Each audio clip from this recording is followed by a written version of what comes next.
Ever set a boundary and then feel guilty afterward? And maybe you didn't mean to, but the other person walked away feeling punished instead of protected? Here's the thing, a boundary isn't meant to punish, it's meant to protect the relationship through information. And when you confuse the two, your confidence can start to feel like control instead of compassion. So, how do we change that? Well, let's see.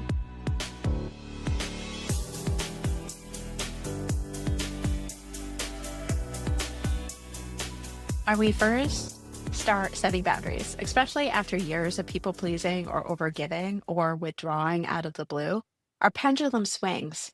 We go from one side to another, either sure, whatever you need, to absolutely not, never again. But that middle space where confidence lives is compassionate protection that involves communication through words and actions that are congruent and consistent. It's the space where you're saying, I love me enough to stay true to my values, and I respect you enough to stay honest with you. You're not shutting someone out, you're keeping your integrity in. Think of your boundaries as a love language for your nervous system. And this tells your body you're safe, you can relax now. You don't have to fight, freeze, flee, or fawn to keep the peace anymore. When your body trusts you to protect it, your confidence grows and reveals itself naturally. Because confidence isn't loud, it's the calm underneath that storm. It's not about defending, it's about defining and being specific about what it looks like for you. Defining what love, respect, and reciprocity actually look like in your world. Let's say someone keeps canceling plans at the last minute.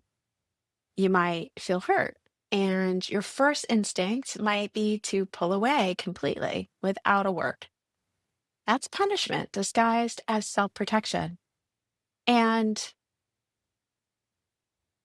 I'm going to rephrase this too. If you're not pulling away, but you're not speaking your truth, and you don't say anything, you keep on going to this person and making plans, that's also punishment, but it's punishment for you. And it continuously puts a screen up between the two of you because I'm guessing if you're doing that, you're having resentment and you're not being honest either. So, true protection sounds like this: when plans change last minute, like you did last time, like 5 minutes before our appointment or 30 minutes before our thing, I felt disappointed and disorientated. I value reliability so much. So for now on, I'm going to limit how often I schedule time together with you until it feels consistent again. And consistency looks like this. And if I don't see that, I might have to withdraw completely. Does this land with you? Does this make sense to you? And do you see how this happened?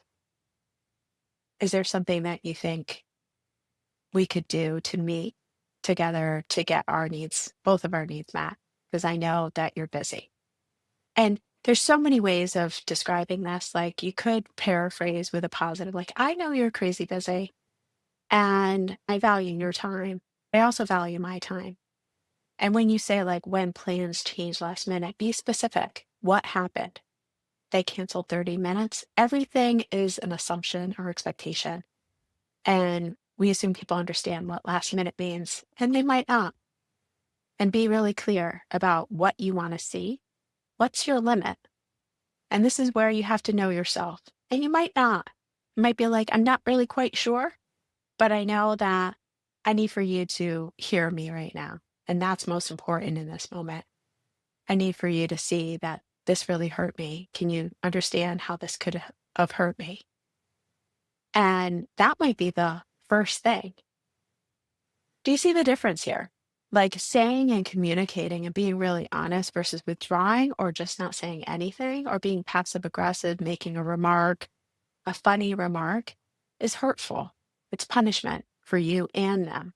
And it hurts that space in between. When we talked about domains in the previous videos or the containerize part, knowing what your domain is, there's a space in between where we hold space and build a bridge to each other's domain so that we can protect ourselves, but also protect each other in between that space.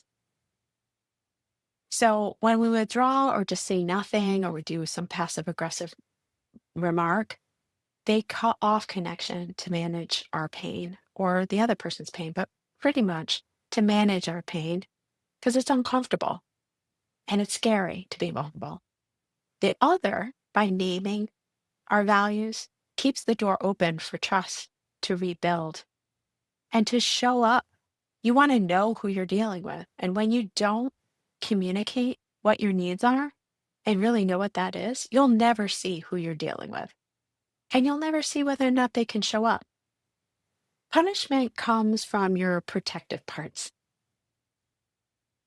the ones that had to create distance to survive. And I think all of us have had some experience where maybe that's what we had to do. Protection, though, comes from your integrated self, the one who honors both the boundary and the bond. So when I talk about protection, I'm really talking about honoring our domain, but also honoring the in between space of our connection. Because when we communicate, we're saying, I know myself, I know where my line is. I know what I can do in the middle to be with you. Are you ready for that right now? And it's opening that door to have that bridge. When you lead from compassion, your boundary becomes breathable again, not rigid, not leaky, just right sized for safety and connection. That's confidence that others can feel safe around. Okay, so I'm going to preface this. No matter how perfect you communicate, you might get someone, and most likely you will, especially if you're starting with relationships you currently have, that aren't going to want to hear your boundaries, aren't going to want to hear you stand up for yourself. And that is understandable. Mattering upon the reaction, I would give them time, but also know where your limits lie. And recognize that when you are setting your boundaries, these people who have been in your life for a while may not react well. So prepare yourself for how you're going to stand up and take care of yourself in that moment while still holding compassion, because that's going to be the hardest part. That's going to be the next stage of this, is upholding your boundaries continuously, even when the other person's not ready. I want a reflection here. Did your boundaries this week protect or punish? So when I ask this question, I'm aware that you might not even know what boundaries you've been setting. That's understandable, but maybe pay attention to what do limits feel like. And limits feel like if you're going against a limit and almost past a limit, it's going to be painful. You're going to have some hard emotions. So I'd say pay attention to that first and then see what your reaction is. How are you responding? What's your automatic action? And that most likely will be how you're dealing or not dealing with your boundaries. So where might you soften control into care? And how are you punishing versus protecting yourself and others in that connection?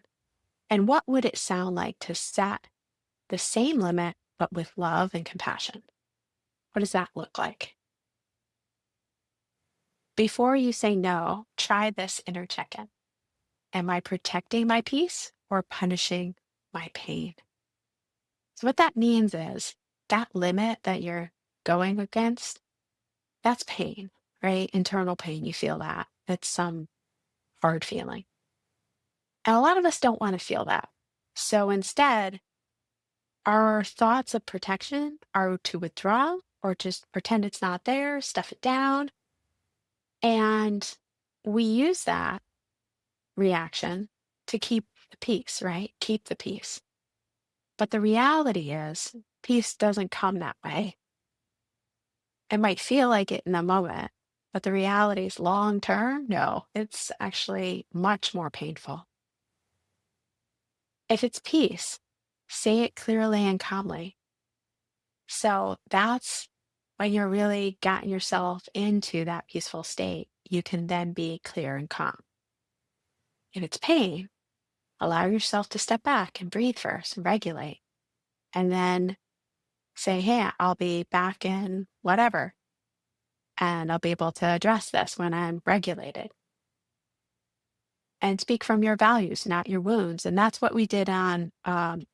So the Confidence Coming Out course has 7 steps, and we're on the 4th step, the Containerize. The first step is bringing subconscious to conscious awareness, number 1. Number 2 is the communication and how we reprogram our core wounds or ingrained beliefs. And so when you're not speaking from your wound, that means that you've done some work on your own wounds and you even know what your wounds are. And that's number 2. So number 3 is care package. How do you become compassionate with yourself? Well, first you have to know what your needs are. And you need to do the first 3 in order to really be able to do this containerizing work, because it helps communicate. Like, how do I feel? What's my ingrained belief? How do I take care of that? Those are the first 3. And then how do I deal with others? How do I set parameters and, set boundaries and be consistent with myself? So when confidence grows from compassion, boundaries become bridges, not barriers. You don't lose connection, you create safety. And that's how confidence becomes something others can trust. And again, you're opening that door for building trust and showing trustworthiness. Not everybody's going to like that in the beginning. It's going to feel really uncomfortable. So understand that you're doing this for you. It might not seem like that to the outside, but if you're doing the work and it's going to feel really calming and almost like a relief, even though it's hard and scary. You're going to notice a difference. You're going to feel that strength when you're really on target with your limits and clear about it. So tomorrow we'll take this even deeper, because protection isn't just a momentary act. It becomes embodied through ritual and repetition. So number 5 of the Confidence Coming Out course is consistency. And confidence stops being something you do and starts being something you are. If you're ready to build confidence through embodied compassion and daily practice, join me at the Confidence Coming Out course this January 2026. Sign up ahead of time going to raylifecoaching.com and get weekly updates and extra information. And I'll see you tomorrow for step 5, ritual consistency without control. Bye. If this resonates with you, go to raylifecoaching.com to sign up for the Confidence Coming Out course. The free version is the first 3 steps of the 7 steps of the course. And just clicking on it will sign you up to get enrolled for that, which starts in January. If you sign up today until January, you'll be getting weekly emails that have one piece of the Confidence Coming Out course in it. On top of that, in the email, you can download the free version of the Confidence Toolkit I created in 2023, as well as a relationship assessment questionnaire, which I think is really great. It actually relates to what we've been talking about today, which is boundaries and knowing what you need in a relationship. So check it out at raylifecoaching.com. See you tomorrow. Bye.